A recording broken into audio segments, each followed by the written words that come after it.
Malaikat maut punya dua sifat. Sifat pertama, wan nazi'ati gharqa. Sifat kedua, wan nasyitati nashta. Sifat pertama, ada malaikat maut yang saat mencabut itu dia mencabut sekeras-kerasnya, sedalam-dalamnya. Gini, ini ada duri agak panjang masuk ke dalam tubuh, dalam daging. Tapi posisinya bukan vertikal begini, posisinya horizontal begini. Terus dipaksa dicabut begini. Kira-kira kebayang nggak rasanya? Ya? Nah, ini malaikat nazi'atu. Nazi'atu dari kata naza'a. Naza'atu gini ilustrasinya. Kalau belum paham tentang ini, itu ada pohon di luar, dipaksa dicabut sekeras-kerasnya sampai akar-akarnya tercabut. Ya. Problemnya apa? Problemnya kalau pohonnya keras kan nggak sekali cabut. Tarik, balik lagi, tarik, balik lagi. Ini kan? Itu naza'a namanya. Yang mencabut dengan keras dan syiddah, bisyiddah wa unfid, dengan keras dan dalam, itu disebut dengan nazi'at. Gharqa, sampai ke dalam-dalam itu masuk. Jadi dari bawah cabut sampai ke sini. Tarik lagi. Kan ini takut. Kenapa? Karena dia merasa nggak siap untuk pulang. Karena merasa nggak siap, nggak pengen keluar. Tarik lagi, itu ilustrasi begitu. Tarik lagi, sampai nanti di Quran ada beberapa surat, kamu ini susah sekali, ada yang dipukulin sama malaikat. Tarik lagi, turun lagi, tarik lagi. Ya, mudah bagi malaikat, tarik langsung mudah kan, kuat. Kan, tapi ingin menunjukkan bagaimana keadaan orang-orang di golongan pertama yang disampaikan oleh Al-Quran, betapa mencekamnya keadaan saat dia pulang. Ini sampai Allah kirimkan khusus dalam suasana itu malaikat yang memang bengisnya luar biasa untuk mencabut. Siapa golongan ini? Ya, satu. Dah. Nah, jangan lu dijawab, tenang. Dua. Wan nasyitati nashta. Nasyitah itu kalau diartikan ke gerakan, satu gerakan yang lembut, halus, tak terasa sudah berubah, bergerak, berpindah. Nabi ilustrasikannya begini, kalau ada rambut yang halus, lembut, tipis, kemudian ada adonan yang halus juga, lembut, tipis, kayak ngambil rambut itu dari adonan itu, halus, berpindah. Ya.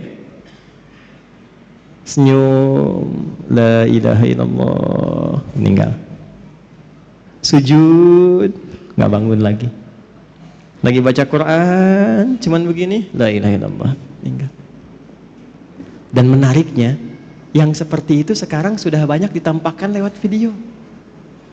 Tuh, kalau sudah Allah tampakkan ayatnya menjadi kauniyah dan belum sadar juga, maka dengan cara apa lagi Allah berikan hidayah untuk bertobat? Antum klik deh ya, klik misalnya di YouTube lah, ya, wafat husnul khatimah, orang syekh mengajar meninggal, baca Quran wafat, sujud wafat, klik, lihat bagaimana cara wafatnya. Nah, itu Allah tugaskan malaikat yang kedua, wan nasyitati nashta. Ada orang-orang yang Allah tugaskan malaikat untuk mengambil nyawanya, menemui mautnya dalam keadaan selembut-lembutnya, sehalus-halusnya, sampai rasa yang dia dapatkan pada saat kematian itu pun rasa-rasa yang ringan dibandingkan dengan yang pertamanya itu.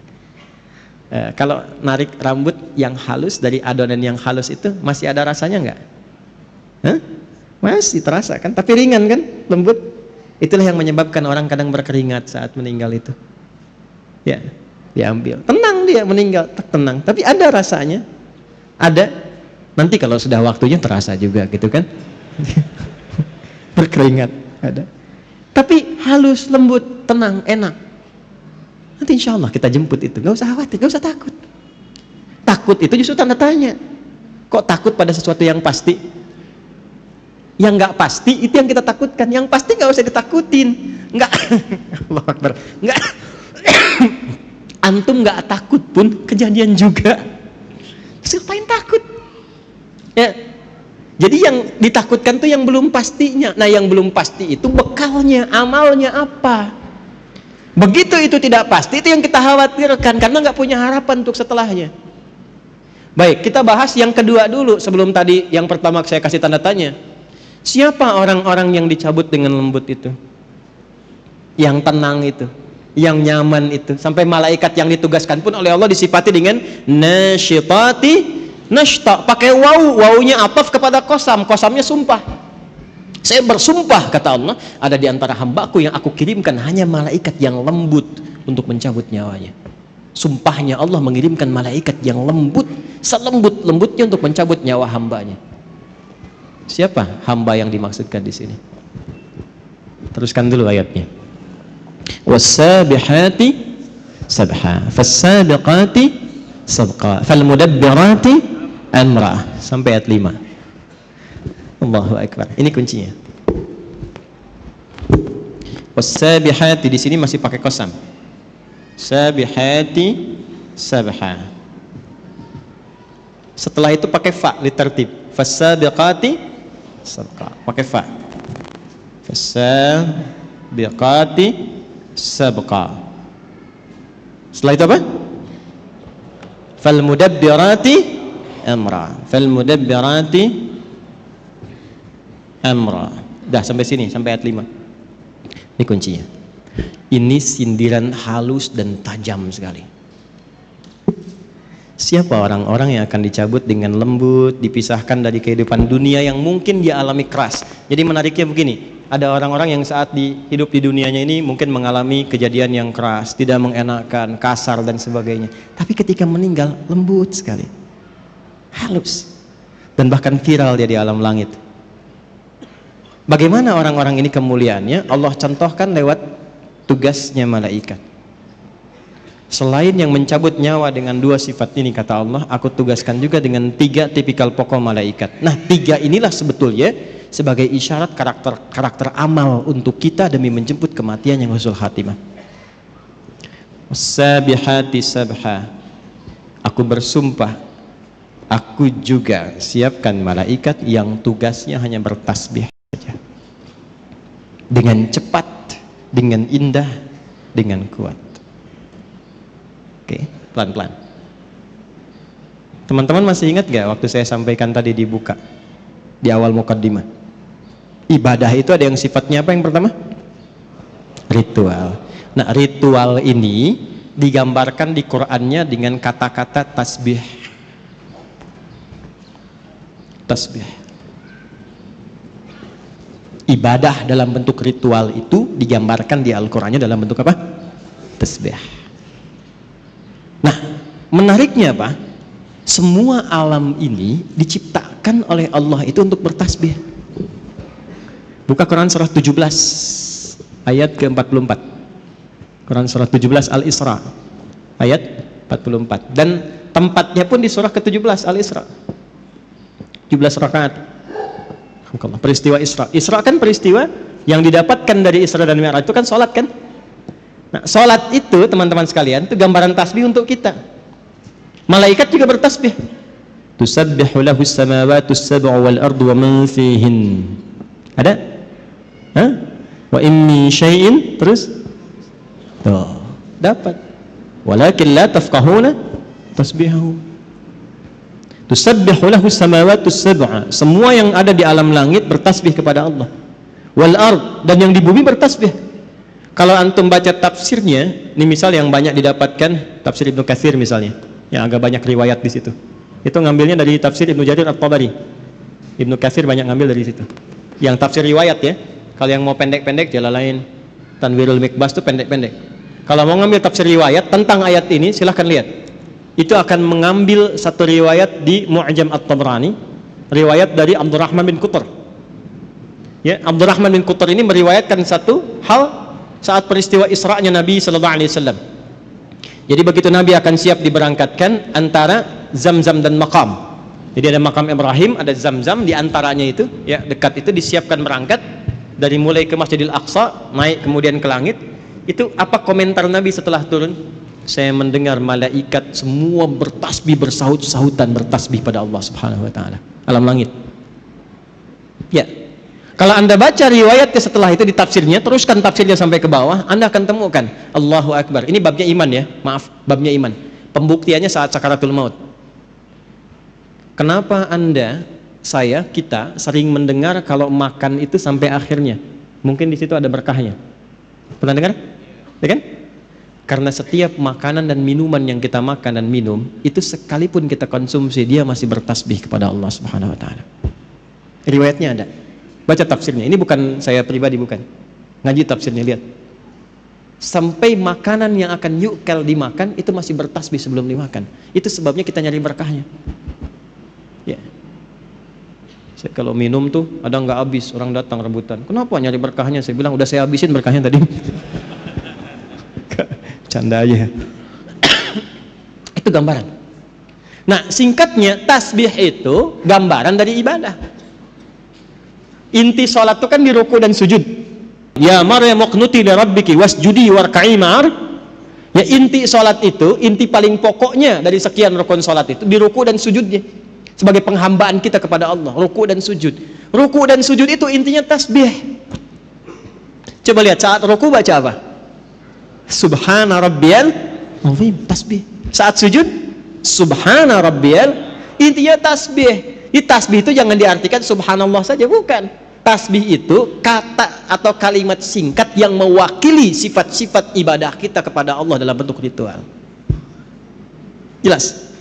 Makanya kalau kita kurang dalam sholat tasbihnya, kurang maksimal ibadah ritual, kurang ruku khusyuk di dalamnya, kurang khusyuk dalam sujudnya, itulah sebabnya kenapa setelah sholat kita istighfar dulu. Setelah istighfar tasbih, subhanallah, subhanallah, subhanallah.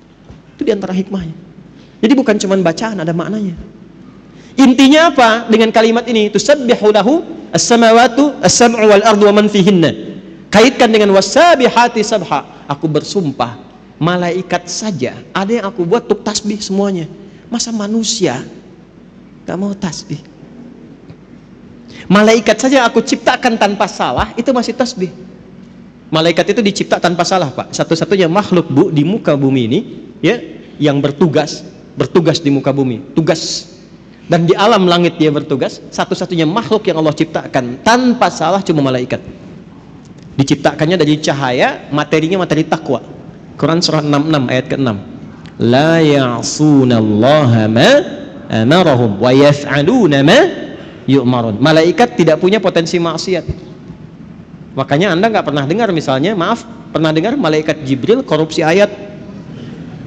Nggak ada kan? Ya. Dan tidak pernah menukar posisi. Itu Fir'aun, Fir'aun ya, bikin jengkel, yang nyabut tetap malaikat maut. Nggak pernah dia bilang, Jibril, jengkel sama yang ini, kamu aja yang cabut. Nggak ada tukeran tugas. Jadi Anda bisa bayangkan nggak, satu makhluk yang nggak punya potensi salah, tupoksinya jelas, itu masih bertasbih sempurna kepada Allah. Jadi Allah tuh nyindir kita halus. Kamu ini manusia, aku berikan fasilitas, kenyamanan, kedamaian, ketentraman. Aku siapkan pedomannya. Ini yang nyaman, ini yang tenang. Hindari maksiat, ini resikonya. Cari bekal untuk pulang. Aku berikan semua fasilitas itu. Kenapa engkau masih belum punya waktu untuk bertasbih kepadaku? Malaikat aja masih ibadah. Kenapa engkau lupa dengan ibadah? Sedangkan harapan kamu husnul khatimah dan pengen masuk surga. Jadi kalau kita konversi ke ayat ini tentang pedoman hidup kita, kalau ingin didapatkan malaikatnya nasyitati nashta, maka jaga ibadah dan hubungan kita dengan Allah selama hidup. Salat fardu berapa kali dalam sehari? 5 waktu. Berapa rakaat? Jaga itu. Jaga. Setelah itu sunnahnya tingkatkan, rawatibnya, duhanya, tahajudnya. Itu ada maknanya semua. Kan kita latihan tumaninah, latihan tenang. Di antara dampak terbesarnya apa? Ini persiapan pulang. Orang yang punya hubungan baik dengan Allah, Allah perintahkan, dia punya hubungan baik dengan saya, cabut yang lembut, cabut yang halus. Yang diperintahkan cuma malaikat yang paling halus, karena punya hubungan baik dengan Allah. Anda punya hubungan baik dengan pimpinan, mau berkunjung ke rumahnya, akses dibuka. kue keluar, kata-kata baik keluar. Anda nggak punya hubungan baik, kasar, jadi musuh, terus berharap pengen diterima dengan baik, susah. Satu. Jadi secara cepat kalau diinginkan husnul khatimah, mendapatkan malaikat yang lembut dalam sakaratul maut dan surga yang terbaik, pertama wassabihati sabha, teladani malaikat dalam rangka beribadah kepada Allah Subhanahu wa taala. Jangan tinggalkan ibadah ritual. Kalau masih yakin, masih beriman. Makanya kalimat salat itu dibuka dengan iman. Kalimat salat pertama Al-Baqarah ayat 3. Alladzina yu'minuna bil ghaibi wa yuqimunas, dan disebut dengan kalimat iman. Satu-satunya ibadah yang disebut dengan iman cuma salat di Quran. Itu di Al-Baqarah ayat 143. Wa ma kana Allahu liyudhi'a imanakum. Yuk, salat ya. Jadi kalau dulu kan, kenapa sholat? Supaya bahagia, hayya 'alal falah. Kenapa sholat? Supaya tenang. Ya kan? Kenapa sholat? Bukti mengabdi kepada Allah. Sekarang jawabannya setelah mengaji ini berubah. Kenapa sholat? Supaya husnul khatimah saat wafat. Malaikat malu kalau keras-keras nyebutnya ahli sholat, ahli la ilaha illallah. Nabi aja bilang, man qala fi akhiri hayati wa kama qala la ilaha illallah dakhalal jannah. Siapa yang bisa mengucapkan la ilaha illallah di akhir hidupnya, terjamin surga untuknya. Tapi itu kalimat nggak bisa diapalin. La ilaha illallah, la ilaha illallah, la ilaha illallah, la ilaha illallah. Tapi sholat enggak. Nggak bisa keluar, nggak bisa. Nggak bisa. Susah. Nalkinnya pun susah. Nggak mudah. Siapkan dari sekarang. Ya, malaikat malu lah. Anda dekat dengan pimpinan. Ini antum ya, dekat dengan pimpinan nih. Taruhlah Anda misalnya, ya nggak usah contoh yang aneh-aneh lah ya, di kantor dengan pimpinan tuh, keluarganya bos masuk kantor, ya kan? Tiba kemudian misalnya, maaf nih, ada aturan mesti lepas sepatu. Kira-kira security-nya kasar atau lembut kepada antum tuh? Sedangkan sepatu antum kotor, pas mesti dilepas. Kira-kira saat diminta untuk dilepas itu dia akan lembut atau kasar menyampaikannya? Pasti lembut karena antum dekat dengan pimpinan keluarganya. Antum bukan siapa-siapa, sekantor nggak ada yang kenal, orang asing nggak jelas, pakaian juga nggak jelas, datang ke situ kotor semua, terus maksa pengen masuk. Kira-kira security bagaimana? Kencang, Insya Allah kencang. Antum sholat dekat dengan Allah, la ilaha illallah tiap hari, ibadahnya luar biasa. Masa malaikat mau kencang-kencang nyabut nyawa antum? Umar bin Khattab, kenal? Aduh, udah mulai aneh nih ya.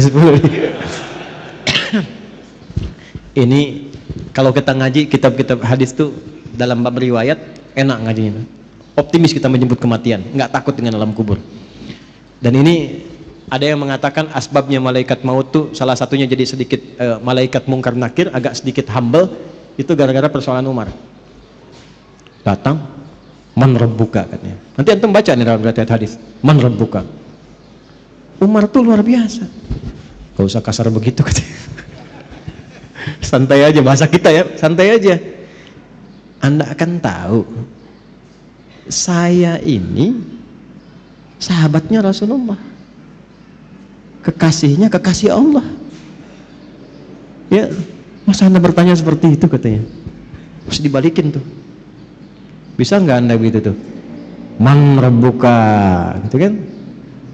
Masih nggak tahu kalau saya ini sering jamaah di Pondok Indah. Enggak, ini cuma gambaran saja. Kadang-kadang ulama-ulama itu kalau mau guyon, itu ngambil-ngambil tuh seperti itu. Tapi memang teks-teks yang kita dapatkan itu yang Allah berikan kelembutan dalam setiap alam. Nyabutnya lembut, logikanya begitu. Masa yang dekat dengan Allah rajin sholat yang dikirim malaikat kasar, kan nggak mungkin. Masa kita salawat pada Rasulullah, dekat dengan Nabi, dengan amalan kita ikuti petunjuk, diancam di alam kubur dengan kata-kata kasar, kan nggak mungkin. Itulah nasyitati nashta.